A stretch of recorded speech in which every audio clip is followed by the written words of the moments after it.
Hello champions, welcome to Origin. मेरा नाम Prince Kumar है और आप सभी का ओरिजिन में बहुत बहुत स्वागत है।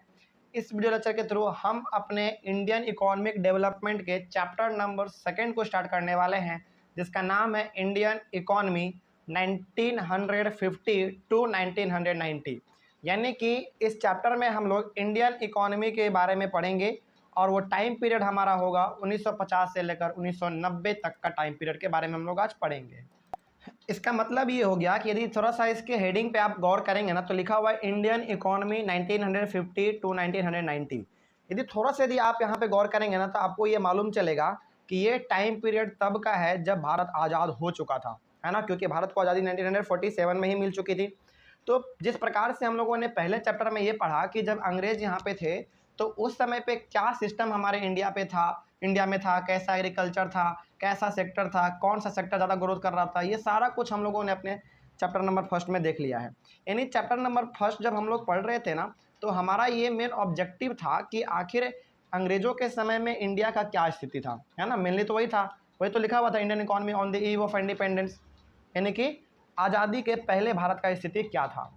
तो ये हम लोगों ने अपने चैप्टर नंबर 1 में देख लिया है। लेकिन अब यहाँ पे हम लोग ये देखेंगे कि आखिर आज़ादी के बाद भारत का क्या स्थिति था।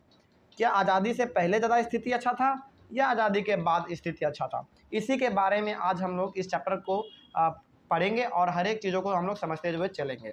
तो जिस प्रकार से हम लोगों ने पहले चैप्टर को बहुत ही अलग अलग पार्टों में डिवाइड किया है, छोटे छोटे पार्ट में डिवाइड किया है, ताकि वीडियो ज़्यादा लंबा ना बन जाए, आपका सिलेबस भी बहुत ही अच्छे तरीके से कवर हो जाए।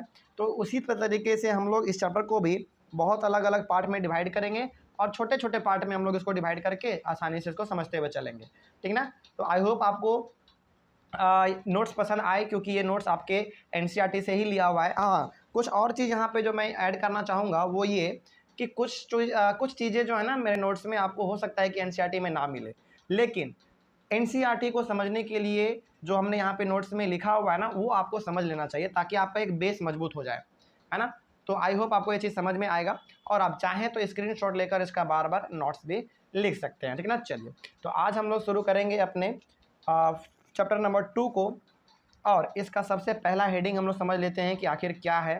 सबसे पहला हेडिंग इसका है capitalism, socialism and mixed economy. ये आपको हो सकता है कि शायद एनसीईआरटी में देखने को ना मिले, लेकिन ये आपको समझना पड़ेगा पहले इस चैप्टर को समझने से कि आखिर कैपिटलिज्म क्या है, सोशलिज्म क्या है एंड मिक्स्ड इकोनॉमी क्या है ना। चल, तो आज का हमारा क्लास यहीं से स्टार्ट होता है। सबसे पहले क्या लिखा हुआ है देखिए, सबसे पहले लिखा हुआ है कि every society has to answer this question. देखिए, इस चैप्टर को स्टार्ट करने से ना पहले कुछ चीज़ें हैं जो कि आपको जान लेने चाहिए, जो कुछ क्वेश्चन है जो कि आपको जान लेने चाहिए, है ना।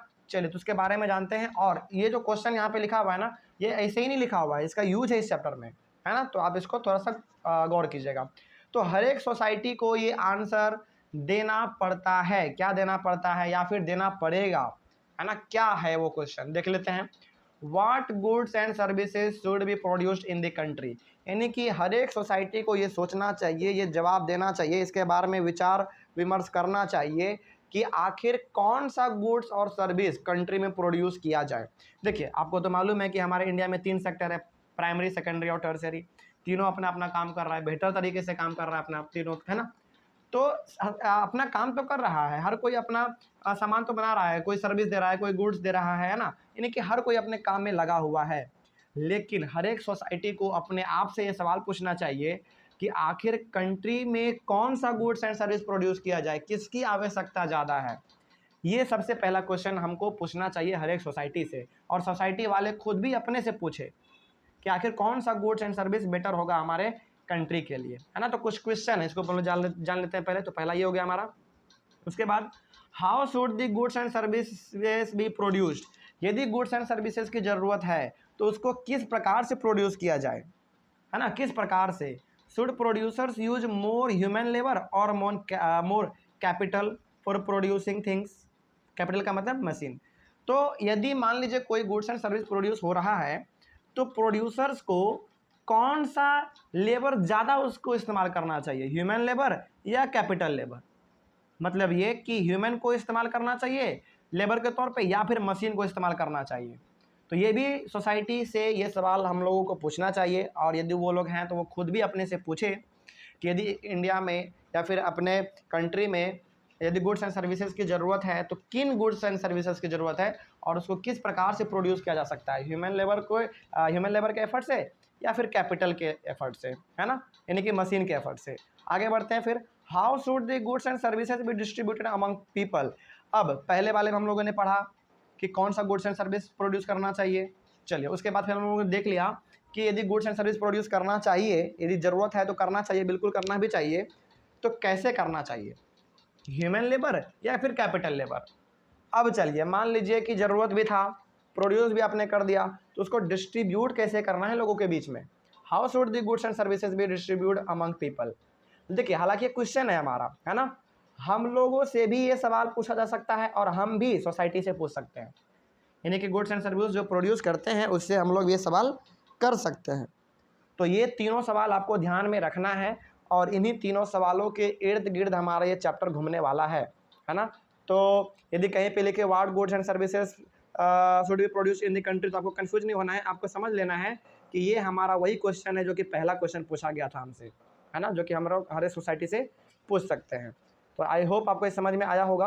हालांकि हमारा टॉपिक था capitalism, socialism and mixed economy, अभी ये आया नहीं है, लेकिन इन तीनों को आने से पहले आपको ये तीनों क्वेश्चन याद रखने पड़ेंगे, है ना, क्योंकि इन तीनों का आगे चलकर बहुत इस्तेमाल है इस चैप्टर में, ठीक ना। तो आप इसको पहले याद कर लें, उसके बाद फिर हमारा 1, 2, 3 तीनों को हम लोग एक एक करके डीपली डिस्कस करेंगे, उसके मेरिट और डीमेरिट को भी डिस्कस करेंगे।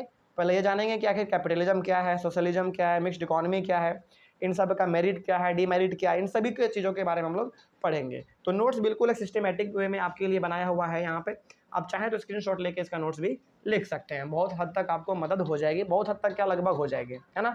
चलिए तो हम लोग अपने नेक्स्ट क्लास से शुरू करेंगे इसका सबसे पहला टाइप जिसका नाम है कैपिटलिज्म, उसके बाद फिर सोशलिज्म, उसके बाद फिर मिक्स्ड इकोनॉमी, ठीक है ना। चलिए thank you very much and have a nice day.